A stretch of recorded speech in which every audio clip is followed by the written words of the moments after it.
I'm Carrie Ann Stout, founder and CEO of Vinco Bar Exam Coaching. In this video, we're going to cover what to do if you feel like you are not doing enough. So this is something that I have a lot of thoughts and feelings and opinions on, even when circumstances were more normal than they are right now. But I want to specifically talk about what to do if you feel like you're not being productive enough, not getting enough done right now at this particular moment in time. Because I've seen a lot of like memes and graphics going around online, basically saying that, if you come out of this quarantine or isolation or shelter in place, whatever your state is calling it, if you come out of this time where our society is kind of shut down without developing a new skill or a new hobby or starting a business or a side hustle or, just pushing yourself in some way. If you're not doing that, then you're failing. And I appreciate the sentiment of the message, which I don't typically, I give people the benefit of the doubt, if you will. I think the sentiment of that message is we can turn this really stressful, negative time into something positive, into a learning experience. We can learn, tangible skills. We can create new hobbies. We can create businesses, and I'm okay with that message in terms of this being an opportunity to do those things. But I'm seeing that message actually turn into this shaming process for people who can't do that for a couple of reasons. And so if you're feeling that way, I want to talk about like what some of those reasons might be, why maybe you're not in that position, and what to do instead. So the first reason you might not be, creating a new hobby or business or something like that is maybe because you're just as busy as you were before quarantine happened or isolation happened, right? That's something for me. My business was already online. The schools that I was teaching at moved online for this semester. Um, there's a lot of things happening in the bar exam world right now that's keeping me plenty busy, if not busier than usual. And so all this downtime that people are talking about, I'm not experiencing that. I'm as busy, if not busier, than I was before all of this happened. So I shouldn't necessarily be feeling bad that I'm not doing something new or more or different because sure, I've experienced a lot of changes in my life, but in terms of the volume of work based on my commitments, that's basically the same for me. And if you're a law student or a lawyer, you may find yourself in that same position, right? If your school went online, maybe you don't have a commute anymore, but there's always more to do as a law student. There's more outlining, there's more case briefing, there's more practice questions.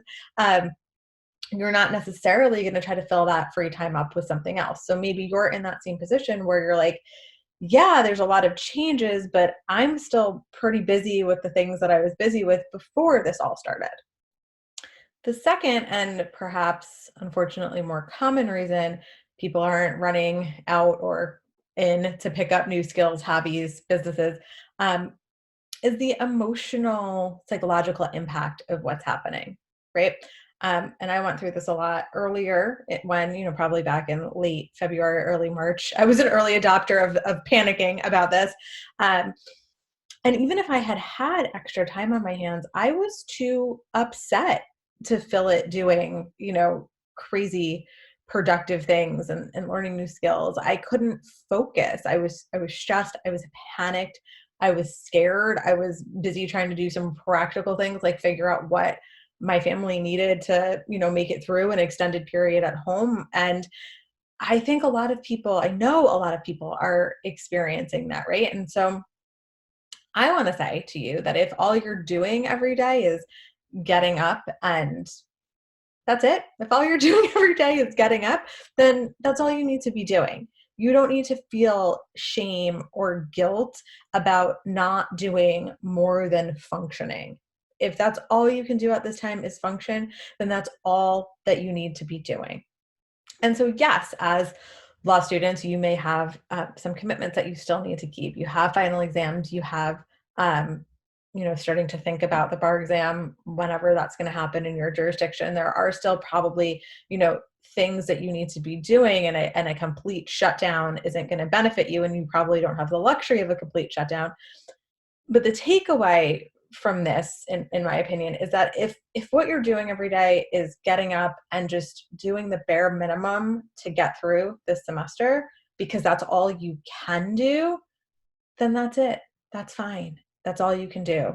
And if you have the mental emotional capacity to push yourself a little bit, do it. It's always a good idea to try to be a little bit better, to try to push a little bit more, but it's not worth it at the risk of your mental health. And if you're feeling more emotionally fragile right now, if you're feeling like your capacity to deal with added stress is less than it usually is, that's probably totally normal, and that probably means that you need to adjust accordingly, right?